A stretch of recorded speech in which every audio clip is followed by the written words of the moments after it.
Hello, Internet, and welcome to episode number 33. 33. Yeah. A podcast equipped. As always, we talk about video games and shit, and we always open with what we've been playing. How we've been playing. Damn. How have you been playing, John? How I've been playing was nothing but Persona Dancing All Night. How have you been playing? How have I been playing? I've been pretty depressed while playing lately. Why? I cried playing Metal Gear Solid 5. I'm just joking. What have you been playing this week? Well, I was happy until you mentioned that. Damn. No. But I've been playing again one game, and that was Persona Dancing All Night. Woo! How is that? How is that Vita exclusive? It's pretty fun. Probably the only Vita exclusive of this year. I'm having so much fun. Are you? Yes, and I'm almost done platinum it. Rhythm games are always so easy. No, DDR is actually really hard. Yeah, well, I mean, it is what it is. There's It's very limited to the gameplay is what I mean. Mm-hmm. Like, I mean, there's a story in this, but it's like you read the text, read it. No, they read it to you, and you read some things. Well, I mean, okay. But yeah, finish the story mode. Pretty quick one. Mm-hmm. Like I said, I don't expect too much. We bought Rock Band this week. And we haven't touched it yet. Looking forward to seeing that. Maybe we'll talk about it next week on the show. Excuse me. About how good it is, or how maybe when I've been reading, it's too much of the same. But it's more Rock Band. I think me and you just like to just hear the music. We spent $60 on DLC. The only thing I wish it wasn't $60. I wish I could have been happier on like 40. Yeah, I've been much happier, but I was like, get it anyways, whatever. Give me chocolate.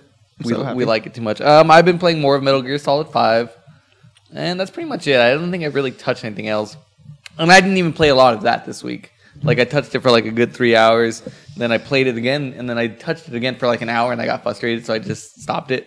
We haven't played. I got caught too many times in this mission. Trying to get an A here. Just go for Demon Snake. I don't know. I even got the sneak suit finally.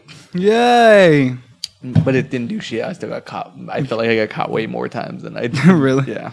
I think you're being cocky and like, oh, okay, whatever. Yeah. I'm like, I got too cocky because of it. Yeah. I got the sneak suit on. Fuck, they saw me. And then where'd you come from? And it's more of that kind of stuff. I didn't play Rocket League this week. Yeah, I was about to say that. Like, no Rocket League was played in this house this week. Or maybe John did, but... No, I didn't touch it at all. I want to play it. I actually was thinking about playing it earlier, but then I got into anime and other stuff. Anyways, if you didn't know, this podcast equipped. Every week, John and I come equipped with news and topics from the video game industry and discuss them for your listening and or viewing pleasure. You can find us every Thursday on youtube.com/equippedgaming, and for all you audio files, soundcloud.com/equippedgaming. I forgot to say, what?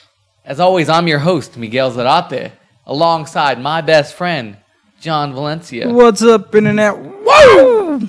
That's right, stole your thunder. Damn, you always steal my trademark. We always come with news and topics, so let's hit them with the news first. All right, so the biggest news I think so far of the week was Microsoft buys Havok. Ooh, a lot of games are made with this engine. Yeah, I was looking at that, over like 600 partners. Yeah, the good thing about this though is they've announced that they aren't going to keep it exclusive to Microsoft stuff, which begs the question: why did they buy it in the first place?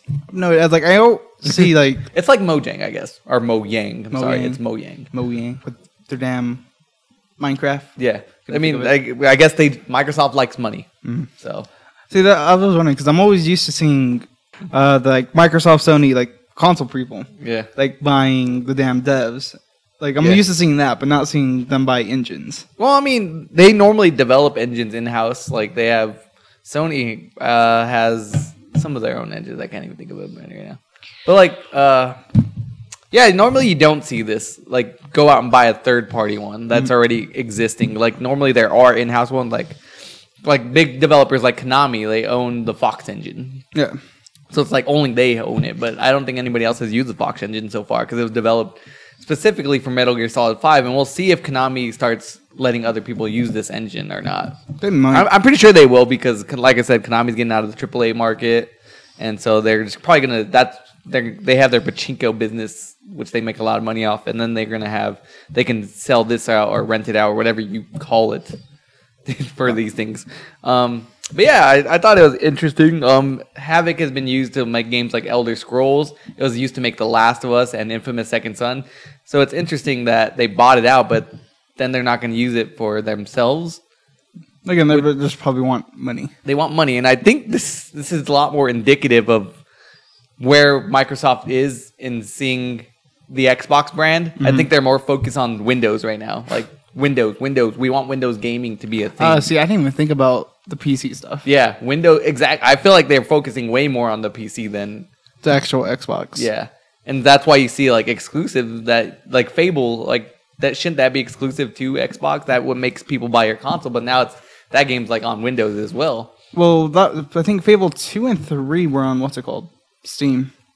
That's what I mean, though. It's like those are first-party games. You'll never really see an SCEA game on what's it called? On Steam or anything like that, except for I think it was said that Street Fighter is probably going to be the first one. Yeah, that one's going to have crossplay. But that's because it was developed alongside Capcom. But you've never seen like a one game specifically made by Sony ever be on PC. But with Microsoft, you're seeing that, and I think this is another step of them just saying, "Hey, I know we have the Xbox brand, but we're trying to be." I think they want to be a part of the video game industry, but they don't want. I think, like I said, I think they're getting pulling out of the console, which means they're not dishing support for the Xbox One by any means necessary. But I think they're seeing that in the future, eventually they may have to, or they just won't be a part of it, but they will be a part of it through this as like a third party more than anything else, which is good on you. Make more money. That's what you're good at. Microsoft is making money. Making good decisions. Yeah, making good business decisions that make money. Sony's in it for the long run, I think, when it comes to consoles, and so is Nintendo, obviously. What's going to be the third console? The Ouya makes its rise again. I don't think we need a third console. I think the Nintendo's different enough. I think Sony does their own thing. They have too many good studios. For you to ignore you needing a PlayStation. So does Microsoft, but like I said, I think each console generation that's gone on, you see less exclusives on their console. Mm-hmm. More third party. It's still a good value, I think, to get an Xbox One, but eventually, I don't think the exclusives are going to be there where you need to buy an Xbox One. I think you're going to have to have a PS5 or whatever, and a PC. Yeah. And then whatever Nintendo makes. The NX, and then there's probably going to be a third one. Yeah, whatever. By then. So I think that's where we're going with this thing, but I can't say for sure that Microsoft is doing that. But this is another sign. And with the rumors, it's starting to get harder to ignore the fact that they may be just trying to get out of the console market. No, see, no, I can see Microsoft trying to make a all-in-one gaming computer thing, like Steambox. See, the Steambox was a good idea in the sense, but they failed in everybody had their own version of it. Yeah. So that's where it failed. Maybe Microsoft can. Maybe you're right. Maybe Microsoft can fix that and do right by themselves. Because they probably. Like I said, they probably did the research. They want to do something like similar to a Steambox. Like I said, it could have been super successful. I think me and you got really excited because I like the idea of having a PC gaming or console, but I don't like the idea of having to upgrade it every time. So if you just give me something to buy that will be supported by a lot of developers for a while, and will give me the option to upgrade it or not, but knowing that it will still be able to run most games. Like, that's fine. I may not be able to run 2 years down the line after buying it. I might not be able to run the game at, what do they call it? Ultra, like super overclocking or whatever, super high ultra speed or whatever. But I can go to the high level or whatever, just a level below, which is fine. I don't care about that.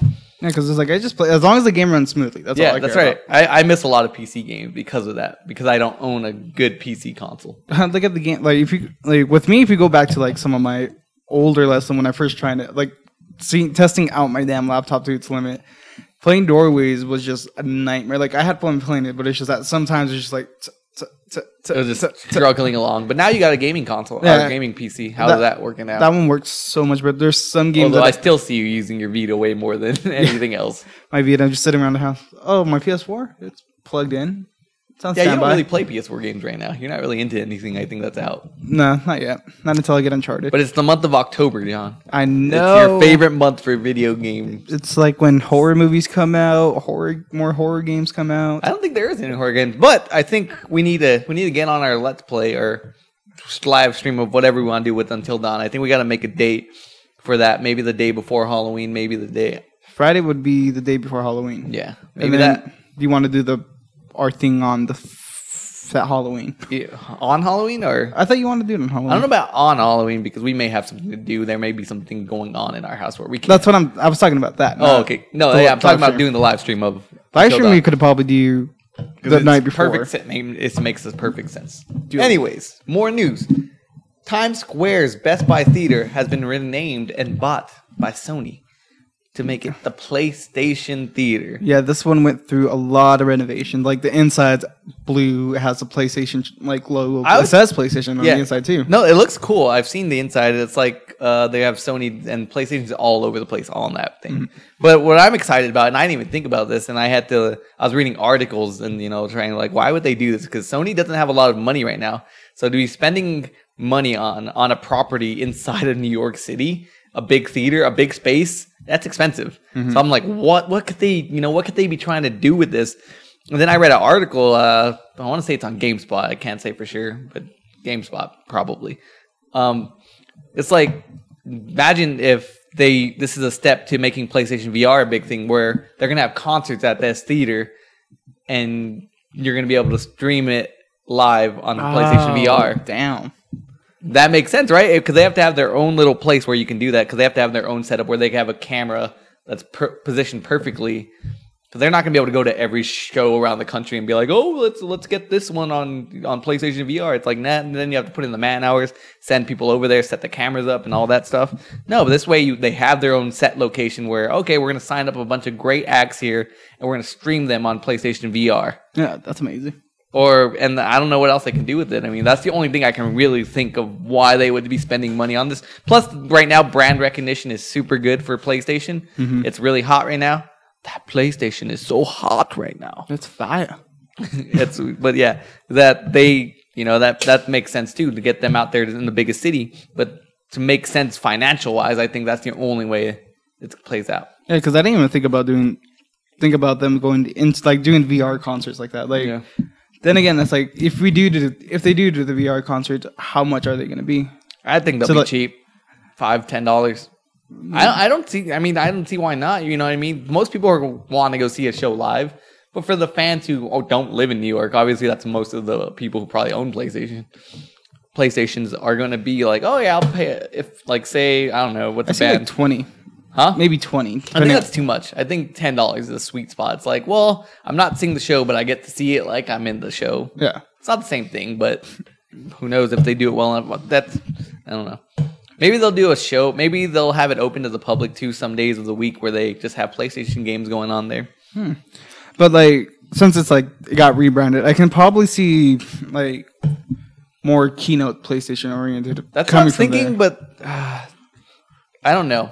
I don't know. I feel like they already have their set things. Like Paris Games Week coming up in a few weeks. Got to get the day off for that, by the way. I forgot about Paris Game Week. Yeah, that's coming up. They were like, I was listening to Shuhei Yoshida talk on Kind of Funny's PlayStation podcast, XOXO. Yes, I love you. Yeah, and he was saying how they already have all their things set. They like having this right now where they're at, where they have E3, and then they used to have Gamescom, but they felt Gamescom was too close, so they did.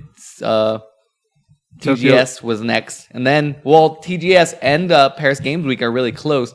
They're kind of for different audiences. You know, the TGS is normally for the Japanese audience, and the what's it called? Paris Games Week. Paris Games Week is going to be for everybody, and then after that, PSX. So they have too many shows, so I don't think there will be any keynotes going on there. I think that like when PlayStation VR launches, they will have like a display showing for it. More than a display. I have a feeling you're gonna be able to go inside and try it out. Oh, and maybe even purchase some stuff there. So I mean, that's the only way to get PlayStation VR popular is you have to actually show people that. You can't just hey, look, this guy's dancing around with that thing on his head. You have to actually get people to try it out to make it look cool. So I think that's one way. Where better to do it than New York, where there's a million people passing by every day. Yeah. And they could just walk in, try it out. Yeah, I don't see why not. So that's the only thing I can think about that. All right, so Konami have released a Silent Hill pachinko machine. Yes, I actually want to go to Japan and play it. I should have trolled. It should have been like they released a new Silent Hill pachinko, or a new Silent Hill game, and a new Metal Gear Solid game is coming on the horizon. In the form of pachinko machines. Yeah, I saw that. I'm just like, really? Jesus. I guess this is where we're going with these franchises, John. So sad. How does it make you feel? Do you want to try what is a pachinko machine? I don't even know. Does anybody know? Well, I know it's like a gambling thing, right? So it's like things falling down, and then you win money. More. Yeah, I don't know. You lose. I don't know, but from the looks of it, like there's a trailer just for the Silent Hill pachinko machine, and I looked at it like it's really intense just for a damn machine. They just trolling y'all. They don't love these series anymore. They need to sell them off, but maybe this is what they're gonna do with them. Yeah. DDR pachinko. What the? I don't know. Maybe. I mean, I forgot they own DDR. Yeah. They need to sell off all these properties already. Because I'm tired of them holding on. Like Silent Hills looked awesome. Yeah. Looked amazing. But to see it being brought down to this level of not even being a game anymore, just a pachinko machine. Like even the movies, they were okay. I love the movies. Yeah, I know you did, but they were just okay. Actually, the last one was probably pretty cool. The 3D. Normally, I didn't like a lot of 3D movies, but the 3D and Silent Hills 3D was awesome. So, only thing that got me like messed up with the 3D was the damn fog. It was just like, okay, ash fleck coming out my eye, disappearing. Another one. No, I don't know, but I feel like they need to sell off these properties soon if they're not going to do them anymore. Which they already said they're not really going to have any AAA development besides PES. PES, yeah, PES. And that's a soccer game. So, I mean. That's easy to make every year. Yeah. So this sucks. That the only thing we're getting from Silent Hill and Metal Gear Solid anytime soon is our pachinko machines. Well, it's time to go to Japan. And Metal Gear Online though, that's coming out soon. I thought it was already out. I'm excited because I don't know. It is. Is it out already? I thought it was. I don't think so. I might have read it wrong. It's coming out pretty soon. I know that. Like within the next week, they're launching it.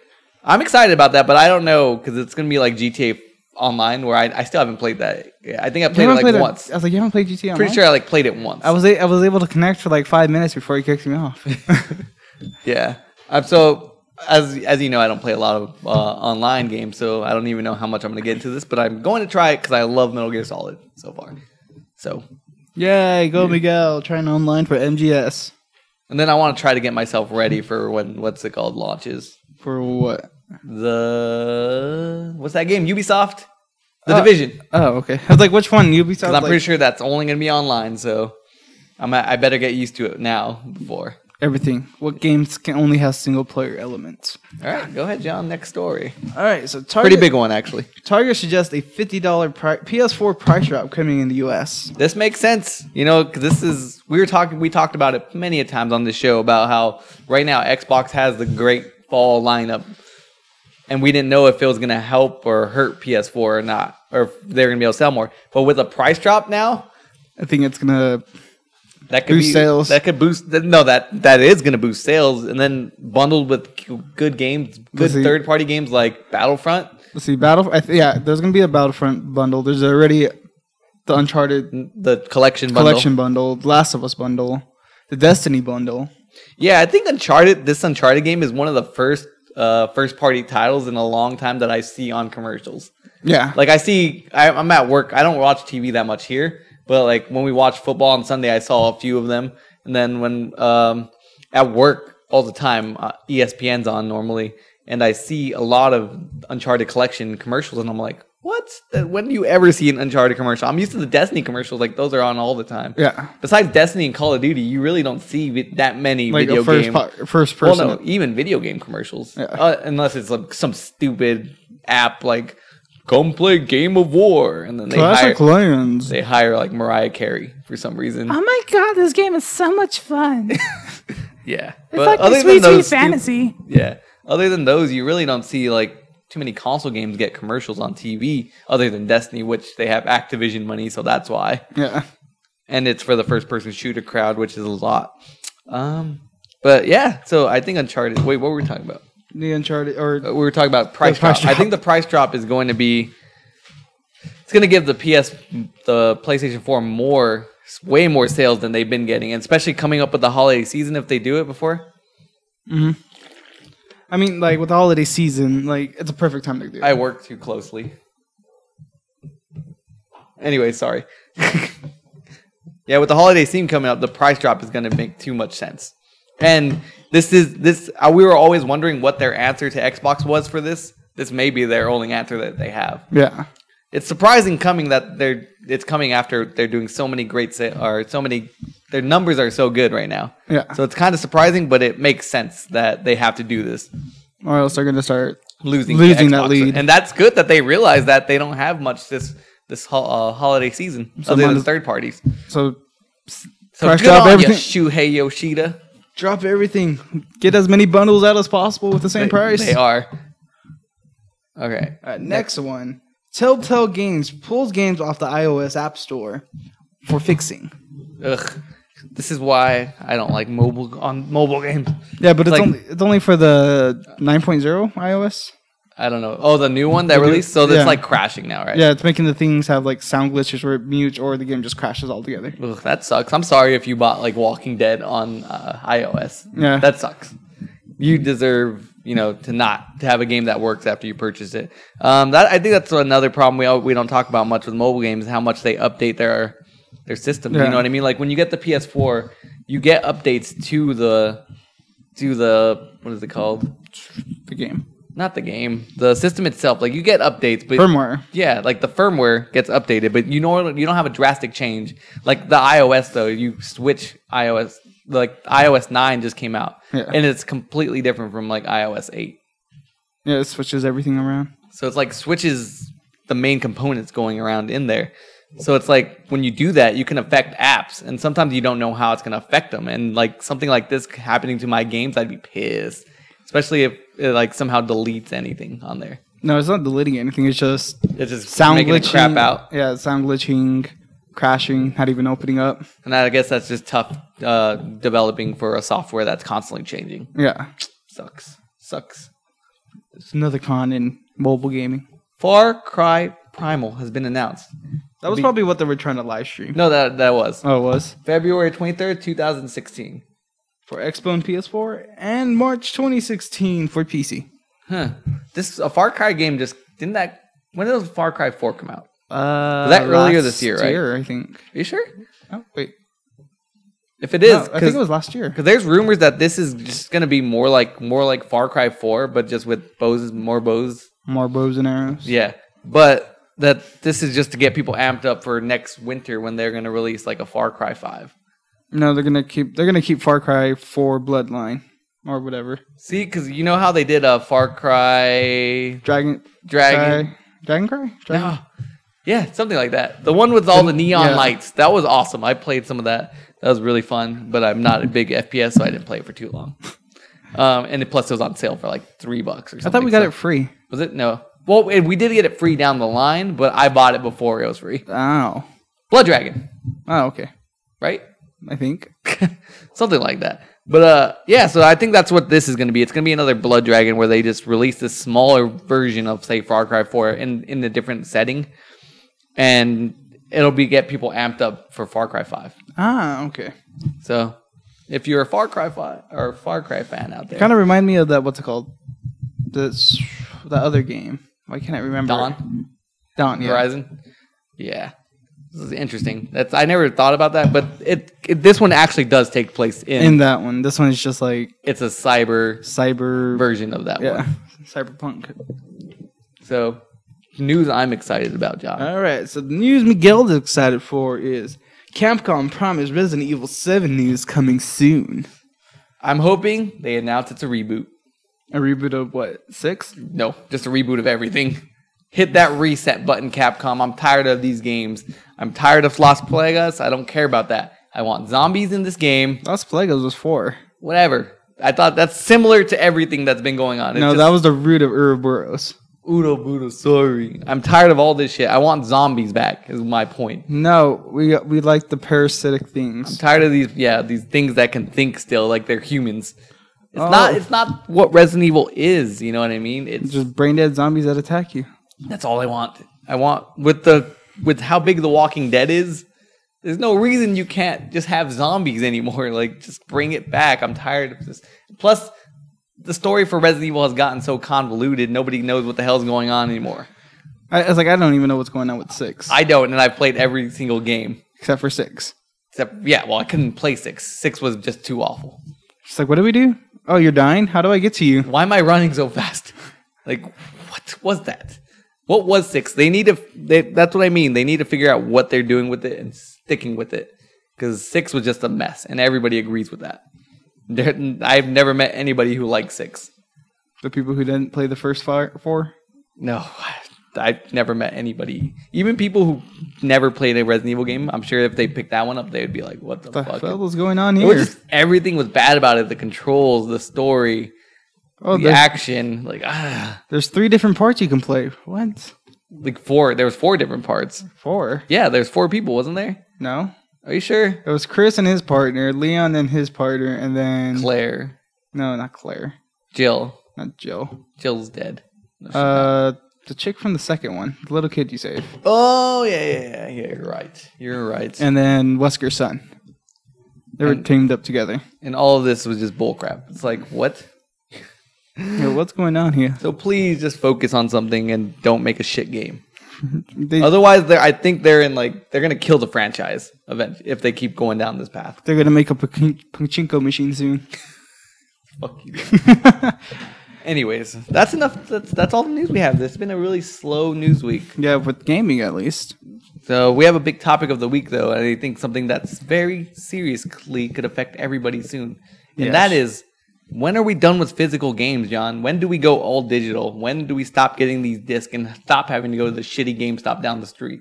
I don't go to GameStop down the street anymore. It's called out Amazon. But anyways. I don't even go to Amazon. How far are we, do you think, from this? I don't think we're that far off. I mean, we're already getting digital bundles for these games that people are buying. Like, okay, digital deluxe bundle for Uncharted 4, the digital deluxe bundle, or the ultimate deluxe digital bundle for Destiny and Elder Scrolls Online. So I don't think we're that far off. Yeah, and with how successful Steam is. Oh, God. Like, Steam is super fucking successful. They don't even need to bother trying to release anything physical when you have Steam. When you have everybody owns a PC. You know what I mean? Mm-hmm. So if you own a good enough PC, you already have a video game console on you. Yeah. So, I mean, that's already there. But then you get stuff like you can drop prices of video games if we cut out the middleman. If we cut off GameStop, you don't have to manufacture a bunch of discs. You don't have to manufacture a bunch of booklets. You don't have to manufacture... Hey, I still love my booklets. No, I know. Everybody loves... You know what I mean? There's going to be a strong contingent of gamers who don't want to let go of physical ever. I want the disc. I want to have that on my shelf. I want to be able to look at it. But I mean, logistically, it only makes sense for these companies like Sony, especially Sony and Nintendo. Like we were talking about Microsoft, how they're slowly getting out. Yeah. Sony and Nintendo to drop this because they are pure video game companies. You know what I mean? Well, I guess Sony isn't, but Nintendo's a core. They just make video games. So if they could cut down these prices, they could make more money, and games could be cheaper and more accessible. Because $60 a game is not. For me and you who are like single adult, have roommates, whatever, that's easy. It's easier for us to go out and spend $60 on a game. Yeah. But for a kid in high school or for even a married man who has kids who wants to just play video games, dropping $60, it's hard to make that argument with your partner to spend $60 on a video game. But I want $60. But we need food. We need rent. Did you pay the bill? We gotta get new shoes for Jimmy. We need more schools. It's like back to school season. You just don't have $60 to spend on video games when you get older, or if you're too young too. I think I solved why there's that the dry season in the summer. Why? So for back to school. Back to school shopping. But I feel like it's more like you have a backlog by then. Yeah. I guess with PS Plus, and look at how successful I think something like PS Plus is. You spend $50 a year, you get what? It's about 6 games a month. So that's 12, 6 times 12. 6 times 12 is a large number. It's a large number. That is right. I don't want to math. You don't want to embarrass yourself? No. It's 72. Oh. So 72 free games. Times that by about approximately $80 per month. That's what I mean. Yeah, so you get pays for itself. Something like that where you can bundle a bunch of digital games at a really cheap price. That looks enticing, doesn't it? Yeah, and plus we get new games too. Like Super Meat Boy. That's what I forgot to mention. I was playing. I actually played Super Meat Boy on my Vita. I have it downloaded last night. And it's really small. Does it run really good? Small. It runs really well. I think there's a little graphical downgrade, a little bit, but it runs super well and it's fun as fuck. Play it. I play it on the way to work. But yeah, so like cutting it, and that's another problem. if you do cut out all this physical, you don't have to go to GameStop or Walmart to buy video games anymore. You can get people more into the indie scene, because right now, if your only source of video game buying is to go to GameStop, then you don't get to see all the awesome indie games that are out there because they don't have disc. You know what I mean? And except for Shovel Knight, that one's getting discs. Yeah, Shovel Knight, but Shovel Knight's awesome. That's why. And I still believe they're getting ready to push Shovel Knight into Smash Bros. Oh yeah, with his amiibo. With amiibo, with them releasing a physical game, because right now people know, hardcore gamers like you and I know who Shovel Knight is, but I don't think the casual fans know who Shovel Knight or what Shovel Knight is. Yeah. But so then it would make no sense for them to release a physical copy or an amiibo. But if you put him in Smash Bros, immediately everybody knows recognition. You know what I mean? Like nobody knew that Marth wasn't originally on an NES game, because that game was never released in America, so that's impossible for them to know his background, where he came from. Yeah. But once he was put in Smash Bros, all of a sudden everybody knows who Marth is. Like, what game is he from? Oh, he's from this game. It's like, yeah, you read his backstory, you play as him, you see his character design. Oh, that's Marth. Okay. Same thing I think is going to happen to Shovel Knight. Anyways, we're getting a little off topic here. But it goes back to my thing where they miss out on these awesome digital-only games because they only go buy at physical stores. And if we cut that out and we get more, and people are forced to go on PSN or Xbox Live or Steam, they're going to run into these awesome games more so than they would probably at a video game store. Yeah, because they'll be put on front pages alongside with like the AAA games. Yeah, I mean, because let's see, because I'm thinking like GameStop, we have like the games that are pretty outdated that are like less than $5 now. Yeah, that weren't so good, but some people are like, "Oh, this is a really good game. You should play it. It's cheap. Get it, whatever." And then you go to Steam or something, because this is where I lose fucking most of my money. Is like I go through Steam. They have the sales. Like, oh, what is this game? Research it. Gets good ratings, buy it, play it. It's really fun. Yeah, the Steam sales are pretty awesome too, and you don't really get that at a store. But here's the only one big problem: is we will lose used games. Yeah, there won't be cheap games anymore to go buy, or like super dirt cheap games. But the good thing is they'll always be there, on PSN. If you ever want to go back and play it, you can just go buy it there. Except for PT. Sometimes you have to go run around to GameStop or to Amazon or look around to find like a game that you want to buy and compare prices. We will lose some of that though. Yeah. Biggest problem I think is that's what most gamers don't want to let go, is to buy used games. But you got to remember though, and me and you've talked about it before, when you buy used games, it's only going to the company. It's only going to GameStop. The company who made the games don't get any money from used games. And so it only makes sense they want to cut that out. And, personally, I wouldn't mind getting rid of them, because then people would be forced to buy the games, give it to the people who make the games so they can have more money to make more games. Yeah. If you only go out and buy used games, then you're not really supporting the industry at all. You're supporting GameStop. We're just going to keep getting the same title name over. That's why we get called. Yeah, you're right. That's why we only get Call of Duties and stuff like that. Because those are the only games people are going out and buying new. And then for at least casual gamers, eventually casual gamers catch up sometimes on a game that is a big hit. And then they go buy it used, right? You know what I mean? They don't buy it new when it first comes out. Yeah. So that way, a lot of people are going to complain about not being able to buy used games. But I personally, that's only me personally, am okay with not buying used games. Well, used games are amazing. I haven't bought a used game for the Vita yet. I actually haven't either. Actually, I bought one. It's because everything I buy and see a thing like, maybe that's why we're not ready either. Because Vita has a lot of games coming out, but then you go to GameStop, there's no shelf there. There is a shelf, but it's a very small shelf, and it's only a select few titles. So that people are like, Vita's dead. Vita's dead. There's no new Vita games. It's like, no. You need to go to the damn online store. Yeah, you got to go to the online store to see everything Vita has to offer, because that's where they all are. And so maybe that's proof that we're not ready, though, on a counterpoint, that we're not ready for digital, because casual fans don't know how to, go look for all these stores, go through all this stuff. I mean, because that's like, what is it like? That's like the argument is like, there's not enough games, and then I pull out my Vita. It's like, what are this? What's this? What's this? What's this? What's this? Like I have 100 games on my Vita. Yeah, it's like I have 7 folders that are full with just games, and I got to make another folder.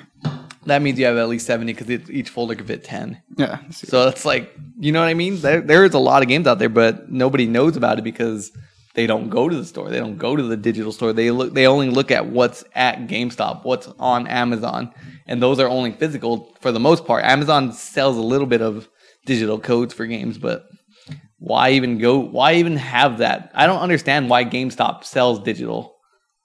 You know what I mean? I thought they stopped selling digital. They wanted Oh, they might have. I think you're right. We did a news story we did talk about that on one of the podcasts where they did cut it out because it made no sense for them to be selling them in the first place.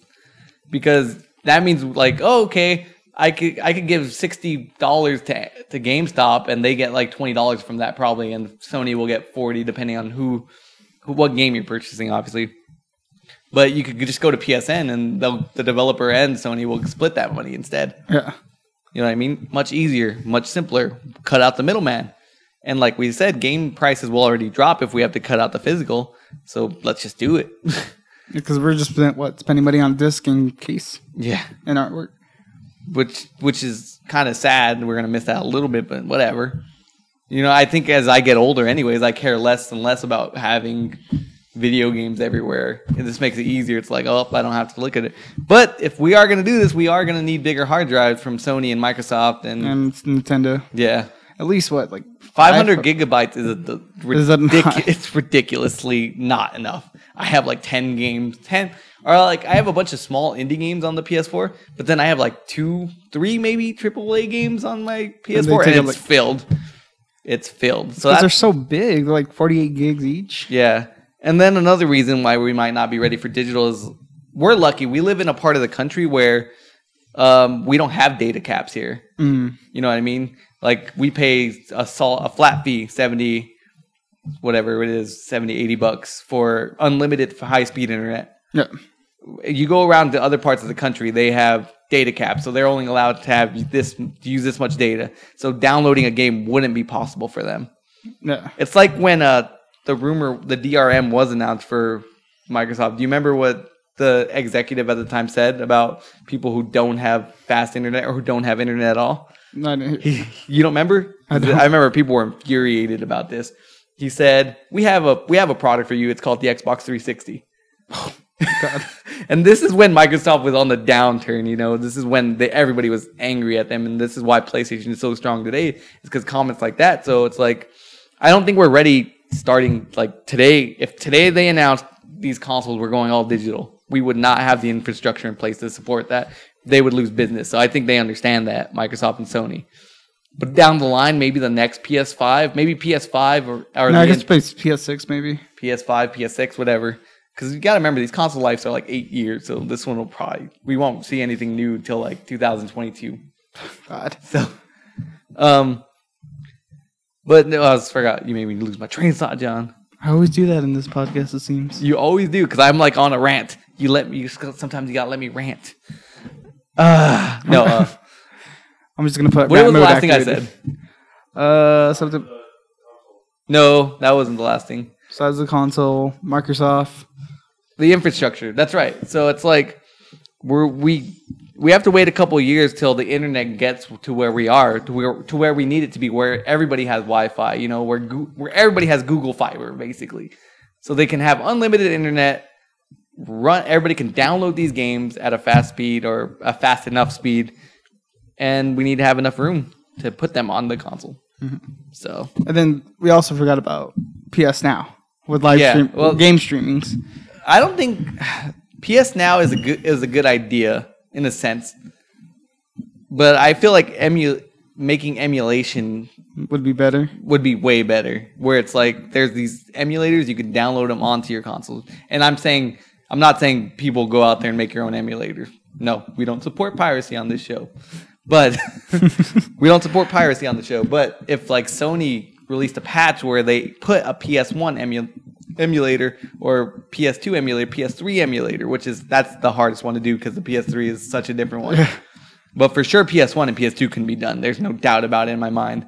And then similarly the way Xbox has made it available like to play compatibility. But it's not traditional backwards compatible. It's an actual emulator. That's all it is. You put the disc in. It's like how if you download an emulator on your PC right now, mm-hmm. and it's like for the PlayStation emulator, you have the option to put your disc in. Oh, so many Silent Hill games I could play. Exactly. That's what I mean. If they could figure out how to do that with PlayStation 3 or PlayStation 4, that'd be much better than PS Now. Because right now, PS Now while it works, mean you have used it before. Slower paced games, it works. Mm-hmm. What about faster Twitch based games? FPSs and fighting games, they won't work properly. Like I played Crazy Taxi and it ran pretty well. But that's not. I wouldn't call that a Twitch based game. I would say like competitive games like Call of Duty, where you need to have fast fingers, fast draw, whatever. Well, it matters. There was too much latency for games like that. I was playing Dynasty Warriors 7 on it. Well, that's easy still. Still mashing the O button. That's all you gotta do. Do everything right. Anyways, John. Yes. This has been Podcast Equipped. Yes. As always, you can find us every Thursday on youtube.com/equipgaming, soundcloud.com/equipgaming. Follow John on Twitter at tagless02. Yes. Follow me on Twitter at mig_az. Follow the whole channel on Twitter at equipgaming on Twitter. Go ahead and go check out John's own YouTube channel at tagless02, same name across all the boards. And befriend us on the PSNs. If you would like. Actually, mine is different on PSN. It's tagless_. Nope, tagless 2_0. It's too different. I can't handle this. No, but yeah, come check out our Let's Plays that will be coming up soon. I have one. John did one. I did one. Yay! John did one. I haven't done any yet. My Discuss Plays. I'm for sure doing it next week. I'm determined to do it next week. I was actually thinking about more ideas for it. Are you actually writing some down? Yeah. Okay. So I know what I'm going to talk about. It's going to be controversial a little bit of bagging, more into bagging on Nintendo. I don't like to bag on Nintendo. They're just easy to bag on. they're just like the bully, or you're just like that kid that's easy to bully. No, it's just we want you to be good, Nintendo, and this is my podcast. I mean, my Let's Play will Discuss Play will do that. Constructive criticism. Anyways, thank you for listening, and have a great rest of your week. Bye.